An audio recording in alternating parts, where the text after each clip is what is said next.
Rim झिम गिरे सावन, सुलग सुलग जाए मन।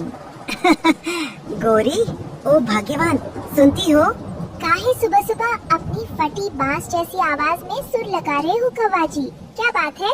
अरे गोरी, देखो तो बाहर मौसम कितना कड़क है। ऐसी कड़कड़ाती बारिश में अगर गर्मा गर्म चटाकेदार मिर्च और प्याज के कुरकुरे पकौड़े मिल जाए और साथ में अदरक वाली कड़क चाय, तो समझो जीवन सफल हो जाए। जाओ जल्दी से कढ़ाई चढ़ाओ।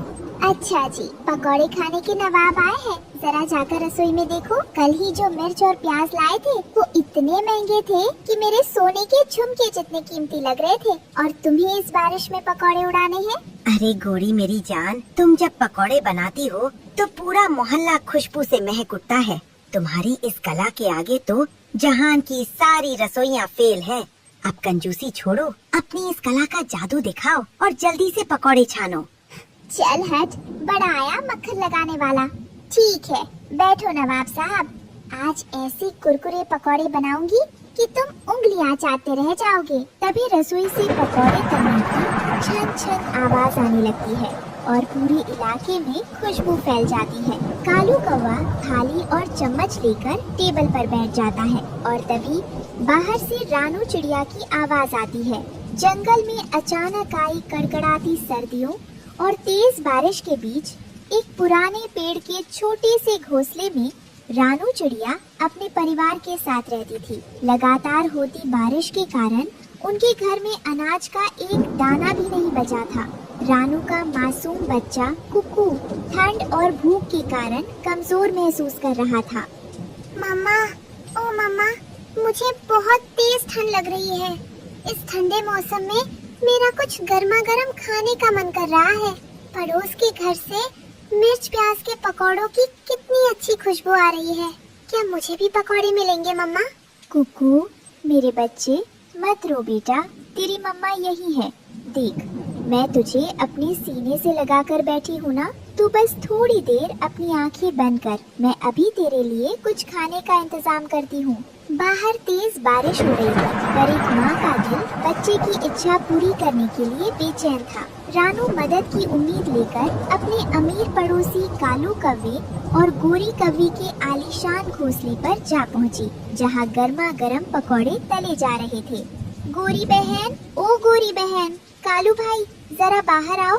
क्या मुझे थोड़ा सा चने का आटा और 2 मिर्च प्याज मिल सकते हैं? मेरे बच्चे ने कई दिनों से ठीक से कुछ नहीं खाया है। अरे, इस बारिश में यहाँ क्या कर रही हो रानू? चलो हटो यहाँ से। हमारे आलीशान घोंसले के सामने खड़े होकर ठंडी हवा अंदर मत भेजो। ए चिड़िया, ये जो स्वादिष्ट पकौड़े और अनाज देख रही है ना, ये हमारी किस्मत और मेहनत का है। तुम्हारे घर में नमक तक तो होता नहीं और चले आए हमारे जैसे पकौड़े खाने। खुशबू सूंघ कर ही संतोष कर लो, यहाँ से निकलो। कालू और गोरी ने हंसते हुए अपने घोंसले का दरवाजा बंद कर लिया। रानू की आंखों में आंसू आ गए, लेकिन उसने हार नहीं मानी। वो अपने बच्चे के लिए भोजन की तलाश में जंगल की तरफ उड़ चली। भारी बारिश और तेज हवाओं के बीच उड़ते उड़ते रानू थक गई और एक बहुत पुराने बूढ़े पेड़ की डाल पर बैठ गई। तभी उसने देखा कि तेज पानी के बहाव के कारण उस परोपकारी पेड़ की जड़ें ढीली हो रही हैं और वो गिरने वाला है। रानू अपना दुख भूलकर तुरंत काम में जुट गई। ये पेड़ सबको छाया और आश्रय देता है, मुझे इसकी मदद करनी चाहिए। रानू ने मेहनत करके पेड़ की जड़ों को मिट्टी से अच्छी तरह ढक दिया और उसे सहारा दिया। तभी वो बूढ़ा पेड़ मुस्कुराते हुए बोलने लगा। तुम बहुत दयालु हो रानू चिड़िया। इस बारिश में सब अपनी जान बचा रहे हैं, पर तुमने मेरी चिंता की। तुम्हारी इस निस्वार्थ सेवा से मैं बहुत प्रसन्न हूँ। ये लो, मैं तुम्हें एक जादुई लकड़ी की टोकरी देता हूँ। ये तुम्हारी हर अच्छी इच्छा पूरी करेगी। एक लकड़ी की टोकरी? इससे मेरी परेशानी कैसे दूर होगी पेड़ दादा? ये कोई साधारण टोकरी नहीं है। बस एक शर्त याद रखना, इससे तुम्हें जो भी सुख सुविधा या भोजन मिले उसे जंगल के बाकी जरूरतमंद और गरीब पंछियों के साथ बांट कर ही खाना। मैं वादा करती हूँ पेड़ दादा, मिल बांट कर खाने में ही असली आनंद है। जादुई टोकरी लेकर रानू खुशी खुशी अपने घोंसले में लौटी। उसने जैसे ही टोकरी के सामने अपनी इच्छा रखी, टोकरी में से गर्मा गर्म पकौड़े, स्वादिष्ट मिठाइयाँ और ढेरों अनाज निकलने लगा। पूरा घोंसला खुशियों से भर गया। वाह मम्मा, ये तो सचमुच का चमत्कार है।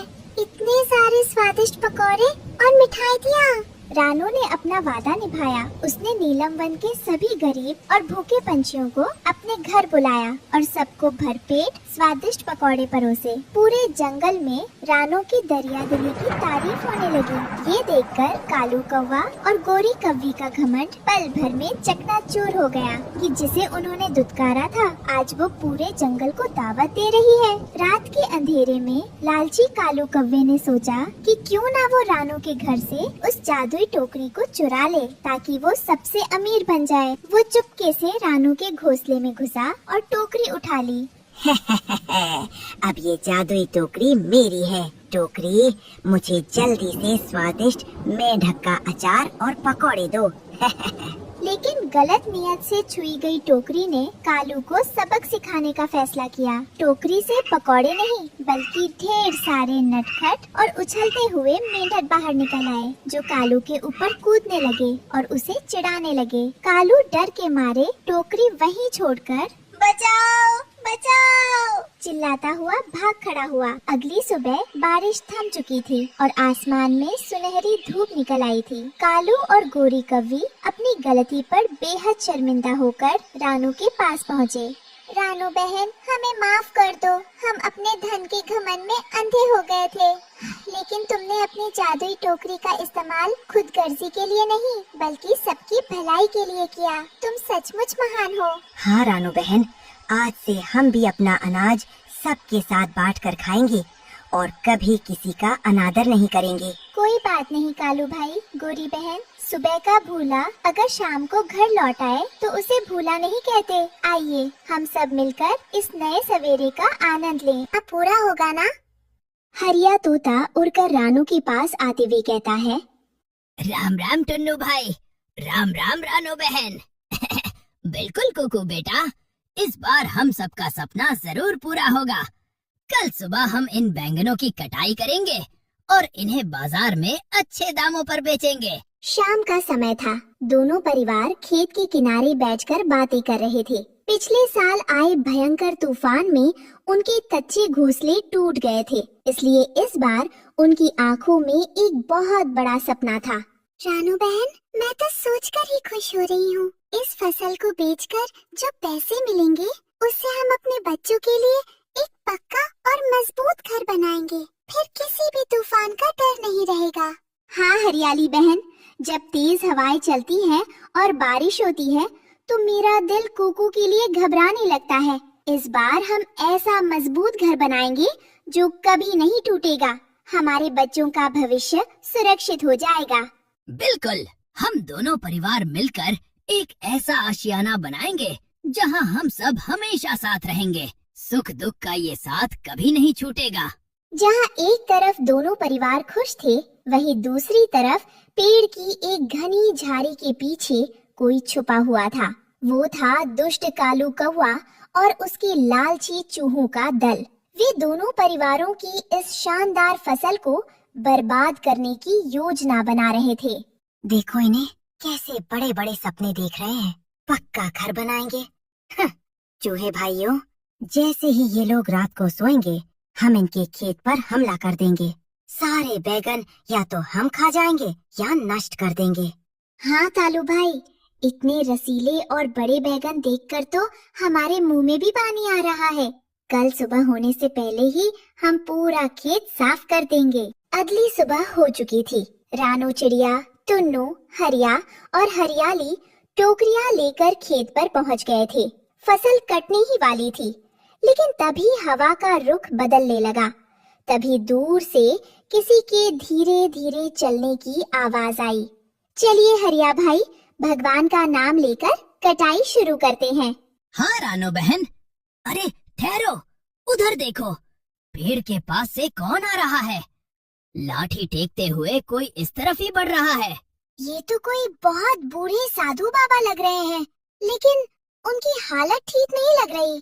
लाठी टेकते हुए खेत के पास एक बहुत ही बूढ़े और कमजोर साधु बाबा उल्लू आते हैं। उनके पंख बिखरे हुए थे, चेहरा सूखा हुआ था और कमजोरी के कारण उनके पैर बुरी तरह कांप रहे थे। वे ठीक से खड़े भी नहीं हो पा रहे थे। कोई है? कृपा करके मुझे थोड़ा सा पानी और भोजन दे दो।